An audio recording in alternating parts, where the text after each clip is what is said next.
Hey guys, it's Cam here. Welcome back to the build room. In this week's episode, we are doing a massive thrash in order to get this 1977 Celica ready for turters in the park. So stick around and check it out.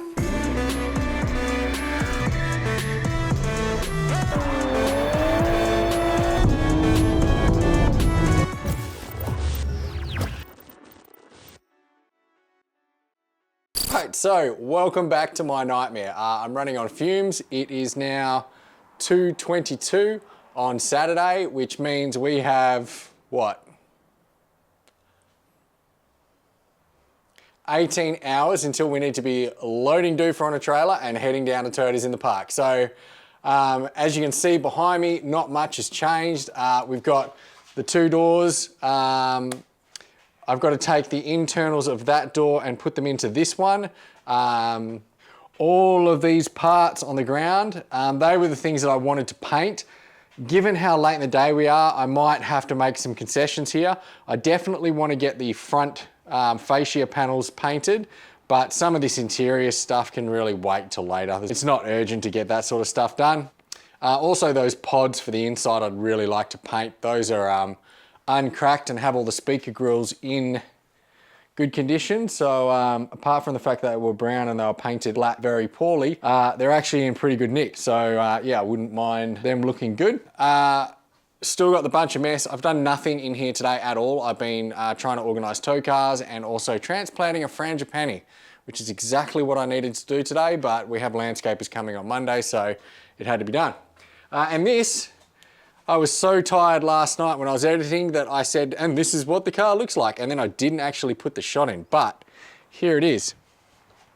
So we got no doors, no boot, no bonnet, no guards, no front end, no nothing. There's really not a lot to this. It does still start and drive, so we could take it like this, but I think that might defeat the purpose.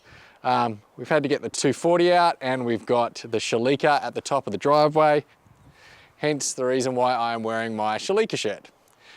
So yeah, the way that we're going to do this is I think I just don't have time to film detailed run-throughs of me assembling this thing. So what I'm going to do is do it in stages. I'm going to start from the inside and then go out, and I'm going to start from the back and go to the front. And I think what I'll do is I'm not going to run the cameras. I'm just going to turn them back on at stages through the car, show you guys where I'm up to, and hopefully we'll get this thing reassembled, and then we've got to sand the outside of it again because it's got some surface rust and stuff like that, which we knew was going to happen. It's not bad, but it's not show worthy. And then the really exciting thing, I think, in terms of seeing this thing come together will be to get the old wheels back on, so it's going with the rally tyres, and then to get the livery on. So we'll probably do a little bit more detail around the livery as well. So yeah, prepare to jump through this build in stages. I'm going to start on the painting stuff because obviously that needs to dry before I can throw it on the car. And while it's drying, I'm going to work on these doors. All right, and we are back, and it's still light outside, but only just. This took about 3 hours. I had to go out and chase some trims down from the storage unit. I had to go to get paint. I needed to get sandpaper from Bunnings and a bunch of different stuff before the shop shut, so that chewed up a bit of time. These things are not easy to put together, but it is done. I've moved all of the internals from this one into that one. I even managed to tweak some of the runners a little bit because the door wasn't as captive as I would have liked in that door, and then it translated over here when I moved things to the same spot. So yeah, I've done that. It all winds up really nice and smoothly. All the locks work and everything, or at least seem to work. I won't know until I can latch it on the car. But yeah, all looking pretty good. I did realize this chrome strip here at the top, I'm actually missing the one on the other door, which is why I had to go to the storage unit. Now, when I put that in, just a quick note for you guys, these don't come out without taking the glass out. So you have 1, 2, 3, 4 screws holding them in, and then the felt spacer goes through this. And basically you can see the glass here just covers up one of the screws. This is actually, I think, 23 glass, not 28 glass. So this one here that you can normally get to may actually be obscured by 28 glass because it's higher at the back. So yeah, you're able to take the glass out. It's not a big deal. There's only 2 bolts at the bottom. It's just, from what I've seen is these doors, and certainly when I first started working on Celicas, doors are pretty intimidating. If you get the things aligned incorrectly, the window can drop off the runners. It can just be really tight and hard to move. So, you know, a lot of people don't want to mess with it, and I understand that. But yeah, if you ever want to take this chrome off, don't try and bend the window in and get screwdrivers in there. You risk cracking the glass or bending the metal. So yeah, for 2 bolts, one you can access through this hole and one you can access through this little cutout. You just got to move the window up and down until you get it to the right spot. And you can see in there, 1 bolt there. And then if we look through there, 1 bolt there. Really easy, and then after that, you can just slide the glass out. Now, obviously, in addition to doing the door, I was doing some painting, and as usual, I cannot help myself. So we ended up painting the entire back piece black. This was white originally, and it had also been repainted once white again. So it's like an off-white, and they'd painted a pure white. So it's pretty horrible. Plasti prime, couple of coats of satin black, no clear or anything like that, because I don't want this to get too shiny. And then I continued to go overboard, done all the side vents. These came out pretty good.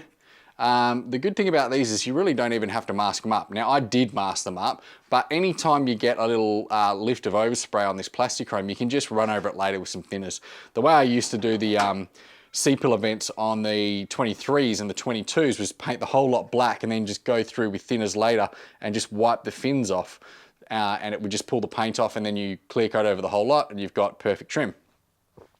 But yeah, I used the same grey that I used on the back, so they colour match. And I also did the speaker grills here and the little pockets that go into them.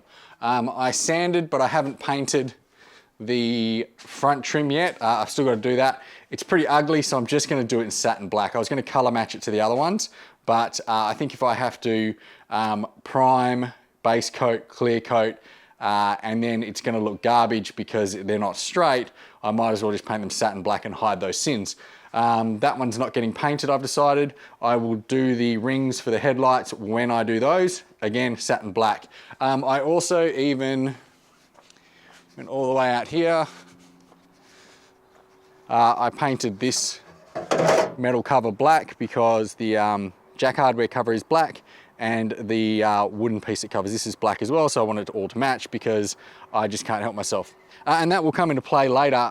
We got a little tongue-in-cheek joke that my girlfriend decided to nickname me for this one. So yeah, you'll get to see that in a bit. But anyway, the sun is going down fast. I need to really get moving on this because I'm running out of time to do the noisy work, and sanding is noisy. I've got to run the compressor, the air sanders. They're quite high pitched in their noise. We're in a residential area and not a commercial area here, so yeah, I don't want to make too much noise.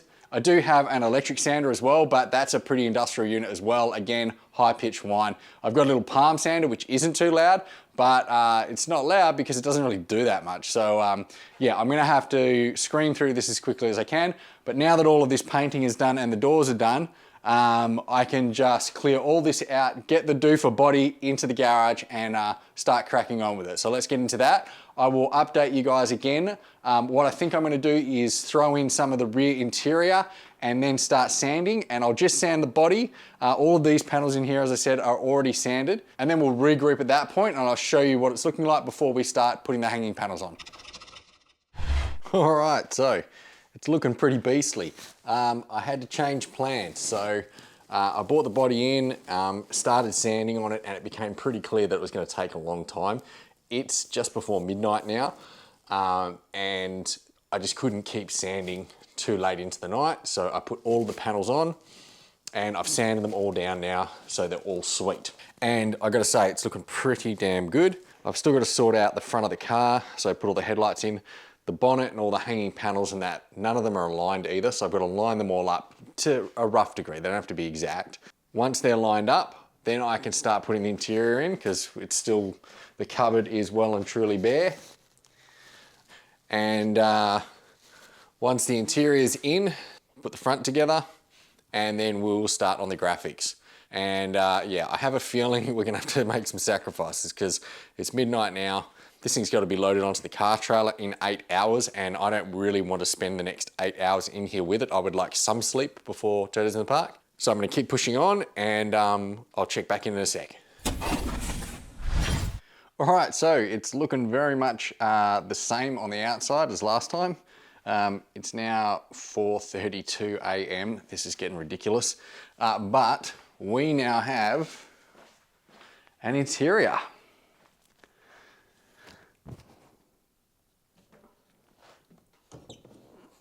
Including all the back, all those pockets came out great. We've got everything set up. If we come around to the back,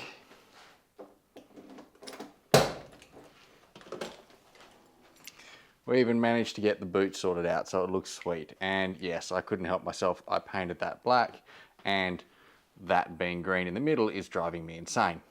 So if we move around to the front end, there's a couple of things. None of the panels are lined up yet. We've got the hinges loose, and I've got to align the bonnet. I think I'm gonna have to remove the catch to do that.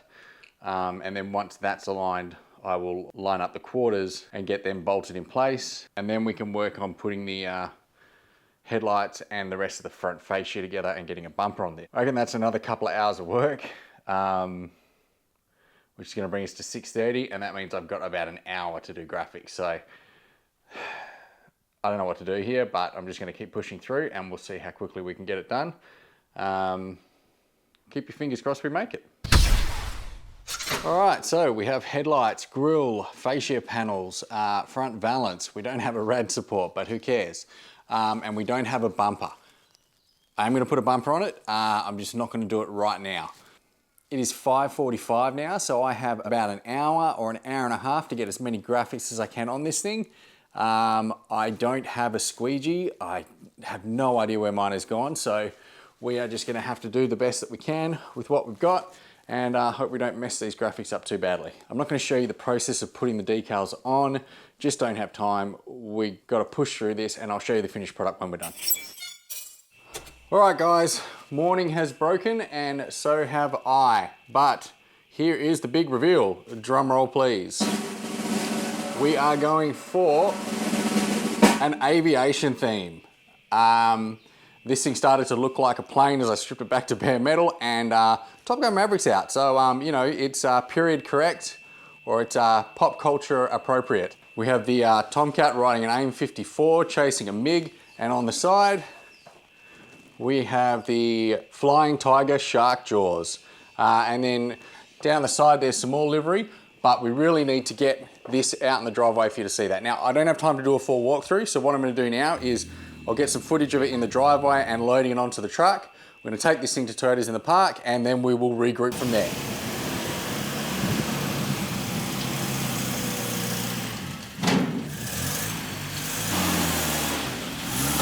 Straighten up, that'll do. All right, we're back, and 2022 Toyotas in the Park is done and dusted. And I had a great time. Couple of things, a big thank you to everyone that came down and checked out the car, had been watching the channel and wanted to check out Doofa, and also had some great conversations in terms of what you guys are driving and what projects you're working on. I will say, I've got to apologize if I seemed a little bit spaced out at the event. This has been a massive thrash. Overall, in the 55 hours preceding Toyotas in the Park, I had 3 hours sleep. So I was pretty much a dead man walking on the day, which I do regret a little bit, because the whole point of getting down there was to have those conversations with you guys and see all the other cars that are down there and things like that. And being sleep deprived did take the edge off it, but totally worth it to get the car done. And I intend to get back there next year anyway. I also want to say thanks to my Rio on the day, Dave.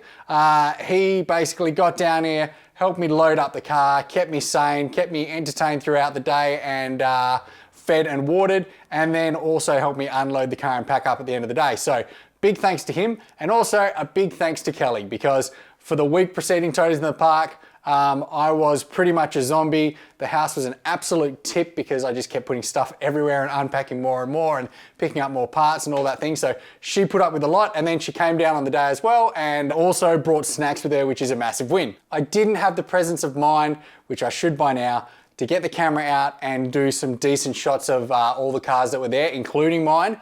I was sent a few photos, so I'll throw them up now. But generally, there were heaps of great cars. The winner of the day, I think, was a Land Cruiser that just had an amazing attention to detail, but there were a whole bunch of worthy cars, and it really was an interesting crop of vehicles. Highly recommend, if you're into Toyotas, whether that be old classics or 4x4s or JDM or whatever, you should pop down to Toys in the Park when it's happening because it's very much worth a look. Now we've got the car home safe and sound. It runs, obviously with no license and trailering to and from the event. Couldn't really get a feel for what it was like. Also on those big rally tires, it drives like a hunk of junk anyway. Those things are flat spotted and they're way too big for the car, so they scrape on everything, so it's no bueno.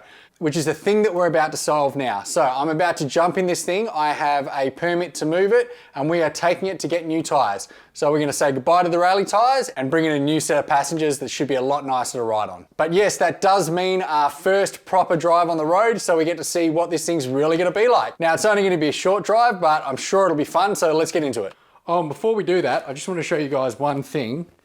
I did ditch the stock hinges for the bonnet, and I've replaced them with, so the stay and both hinges have been replaced with new ones.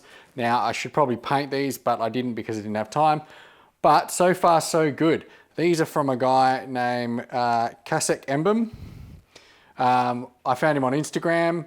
These were far more economical than the billet ones that are going around the place at the moment, and far more available than the Nate Gold ones, which are also, I guess, supposed to be pretty good. But everyone knows that the supply is difficult for that because Nate is a really busy guy. So I'm trying these out. So far so good. They didn't cost me that much and they do feel really quite secure. There doesn't feel like there's a lot of play. I did have to slightly just tweak that one to get the bolt in, but everything seems to line up well, and I feel fairly confident that the bonnet just closes. It lines up quite nicely. The guards need to be tweaked and things, so the gaps aren't perfect, but overall pretty good. So yeah, for what they are, I'm pretty happy with them. I paid full price and no endorsement, but yeah, if you're interested, hit the guy up on Instagram and he can probably hook you up. All right, so, I mean, a lot of road noise. The alignment is not straight, and yeah, I think the tires might have deflated a little bit overnight. Yeah, I probably should have checked them this morning, but we're not driving far, so I'll keep this section short. What we're gonna do is head down to the tire shop. We're getting new tires put on. The front end is being aligned, which is why I had to put the new tire rod ends into it last night. And then we should have a fair bit quieter car, and also something that drives straight. It's pulling to the right fairly heavily at the moment. I mean, it's not horrible, I've been in worse, but you know, for a car with new suspension componentry, and a rubbing tire, yeah, the rally tires don't clear anything. A little too higher offset, I believe. But just gonna get the car to the tire shop, get the new tires fitted, get the alignment done, and then we will regroup, and maybe I'll run the cameras a bit on the way home.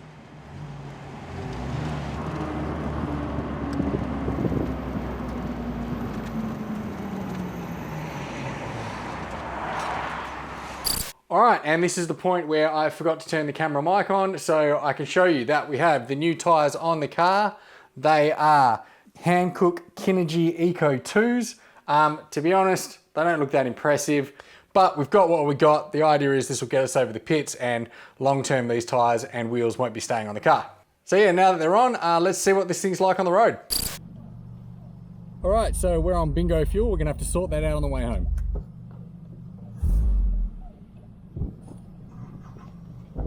It already rolls a lot smoother. The steering is much lighter with the new tyres, so that's a good thing.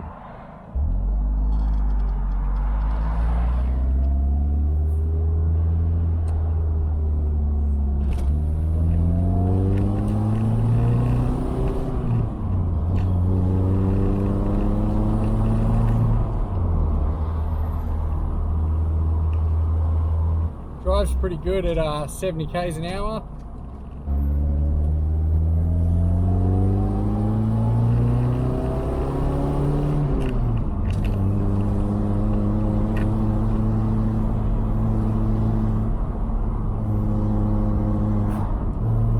Alright, so there's too much play on centre on the steering wheel, and I also think we've got maybe the float bowl set too low. It's quite smooth and runs well, but when I try to rev it out, it's okay in first and second gear, and then third it starts to sputter, so it feels like it's probably draining the float bowl. So I'll have to check that one as well. That involves obviously taking the top off the carb, which I'm not happy about, but such is life. Idles beautifully. I just throw some fuel in it, so at least it's got clean, fresh fuel. Tow doesn't seem to be affecting it too much. I don't think they'll pick this up on the over the inspection, so I know it'll wear the tyres faster, but I'm not super bothered about that. These tyres are pretty naff looking anyway, and they're also rubbing, so I don't know what I'm going to do there. I think perhaps putting the old putting the brakes off Violet Crumbles is a good idea. I'll try that first, and then if they still rub, we've got a bigger problem on our hands. All right, so all things considered, I think that's a pretty successful first test drive on the road. At least we've got new tyres out of it, and the wheels are aligned. So I'm going to leave it here, and we'll regroup back at the garage for what's next. All right, so we've got new tyres and we took it for its first drive. And to be honest, it went pretty well. Nothing fell off the car, which is always the main problem. We managed to get there without breaking down, which is another bonus. We did have some problems. So fuel delivery at the higher revs in third gear seems to be a problem. I don't know whether that's a fuel pump or a float bowl or something like that. The jetting should be fine for this car. It is the carby that came on Violet Crumbles, and Violet Crumbles wasn't breaking down up high. Didn't have any guts, but it wasn't breaking down. So we're gonna have to dig into that one. And also, it became evident on the drive that there really is too much free play in the steering box, so I'm gonna have to adjust that. But that's okay, there is a whole bunch of different things we need to do in the next episode, so we'll get to that. For now, let's get this thing out in the driveway so you guys can finally have a good look at the livery. All right, so here it is. Let's go through the livery. So obviously, first and foremost, we have the Flying Tiger shark jaws. They had to be custom sized and extended slightly so that they could go across the edge of the guard without running out. The normal stickers, you end up cutting the teeth off or having a gap, which is no good.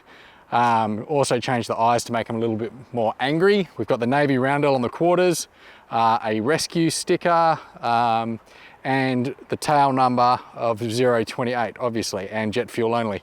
Now those are all decals, stick on. The navy sign and my name and call sign given to me by Kelly, thank you very much. Those are stencils. So put on a negative sticker, sprayed over it, then remove the stencil and reveal the paint. Really happy with how these came out. I thought they were gonna be a bit iffy, but the trick is dusting on the paint so that it works well. On the bonnet, we have the Tomcat riding the AIM 54 and MiG spotting. We have a danger zone sticker on the front. That was a little bit of fun. And then we have some more decals for the front, one that says the build room, obviously. We've got the QR codes on the side, build room again across the back. And then we've got the name and call sign of my Rio on the day, which was a friend of mine, Dave Sayers. So yeah, there's a lot that I like about this and there's a lot that I don't like. For starters, all of the decals were supposed to be printed in matte. They're all gloss. I don't think it really matches. It's probably looking better on camera than it does in person, but they look quite shiny and a little bit out of place against the really satin to matte metal finish. I've spoken to the company that printed these for me and they're going to reprint them for me and then I'll be able to apply them again, which will also help me fix a couple of things that I wasn't happy with as well around I was so tired when I came back from Toes in the Park. I left the car in the driveway, went to sleep and woke up to Kelly telling me that it was raining. So we did get some surface rust on the car. It's really easy to get off pretty much everywhere except around the stencil. So you can see around my name, I really can't sand that out without sanding the name out. So that was a bit of a shame, but we'll get an opportunity to redo that as well. So what's my plan here? I'm kind of in two minds at the moment. I do like the livery and I think it's going to be a little bit of fun for a little while. It's not going to stay permanently on the car, I don't think. I really do want to get this thing primed and painted, and maybe we'll do a different livery with a painted car. But yeah, we'll see how we go. But the next episode is really going to focus on getting this thing ready for rego because it's going over the inspection centre on Tuesday the 25th. So yeah, if you're eager to see the work that's involved with getting this thing over the pits and whether it actually makes it, make sure you like, subscribe and hit the notification bell. That just leaves us with the usual stuff. I'm going to link to the full Violet Crumble series here and the rest of the Doofa series here if you're not caught up. Other than that, I just want to say thanks for watching. We'll see you next time on The Build Room. Bye for now.